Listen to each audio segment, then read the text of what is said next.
turning it on for the last time to see if everything works. Voila, it works.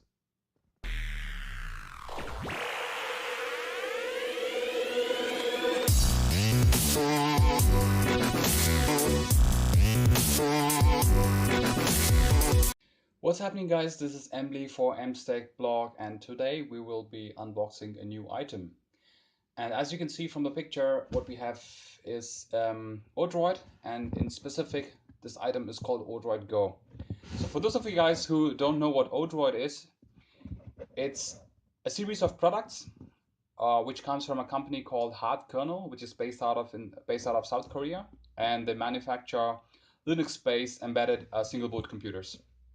So if you want to buy or want an alternative for Raspberry Pi, you can go check out Hardkernel or look for Odroid-based devices, and you will definitely find alternatives for Raspberry Pi which are maybe even faster or more capable than the Raspberry Pi itself. So today's focus will be this Odroid-Go kit. So this is supposed to be a do-it-yourself kit. So I got it as a present from one of my friends, and I wanted to buy a Game Boy-like emulator. You can find a lot of them in AliExpress, which is basically hard-coded devices with all the games programmed in them. But this will be a do-it-yourself, so you can reprogram, add your own emulators, and you can do this. You can use this, or you're supposed to be able to use this device for more than gaming. So let's take a quick look inside and see what we get, and then we will take a look at putting this item together. So we have a CE certificate, which is basically a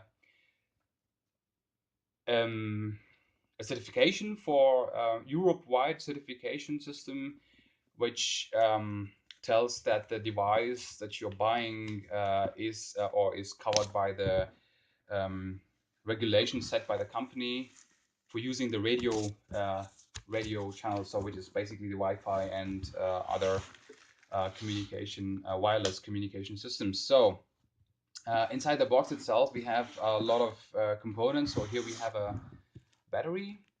Seems to be the battery is it's written in Korean, but as you can see, the battery itself is manufactured in China.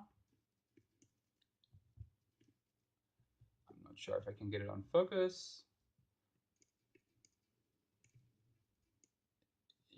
Yeah, there you see it's manufactured in China, so that's not surprising. And we have the speaker,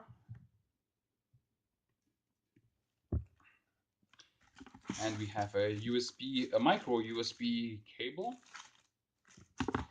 and we have a PCB, a lot of components on it. We will take a detailed look at all the things that are populated. And this is another component. I believe this is the LCD display. And then we have a packet full of mounting components.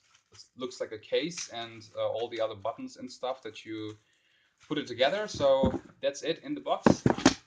So this is what we get in the box itself. So with all the components we have, we can start the assembly process. So first we take the LCD display, and don't forget to remove the protective film on the LCD panel before you place it on the front panel.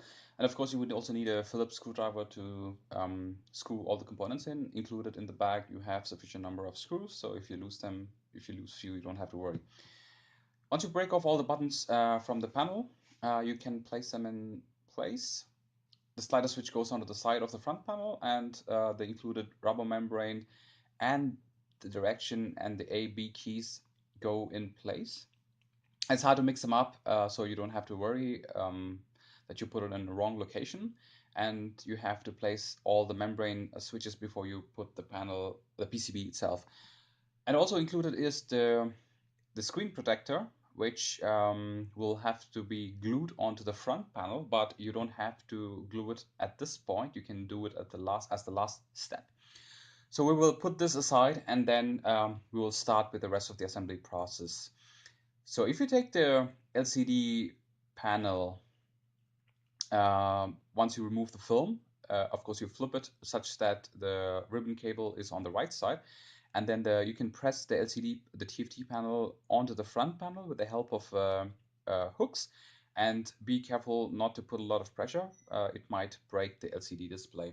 And once that is in place, you can place the PCB and then prepare the connector for the flex panel. And also indicated on the PCB are the location where you have to place all the screws. So there are in total 4 screws which go on the PCB.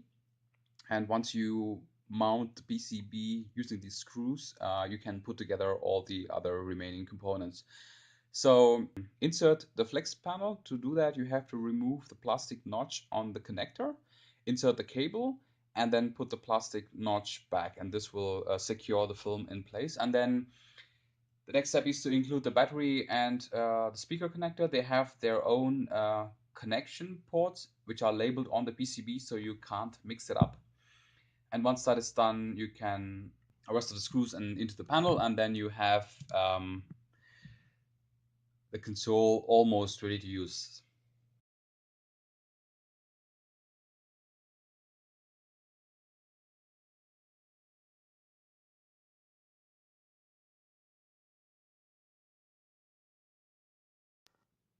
So there's not really a specific direction how the thing should align.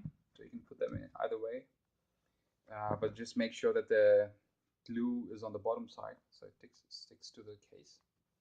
And then we have the whole assembly of the Odroid panel finished, and there seems to be a protective film, which we will maybe remove it later. So turning it on for the last time to see if everything works. Voila, it works. Still the problem with the SD card, so we will have to prepare the SD card, and then we can get this device working. So that's it for this video, and in the next video we will see a detailed look at all the features and capabilities this device has, and everything that you can do with them with this. So that's it for this video, guys. Thank you for watching. Take care.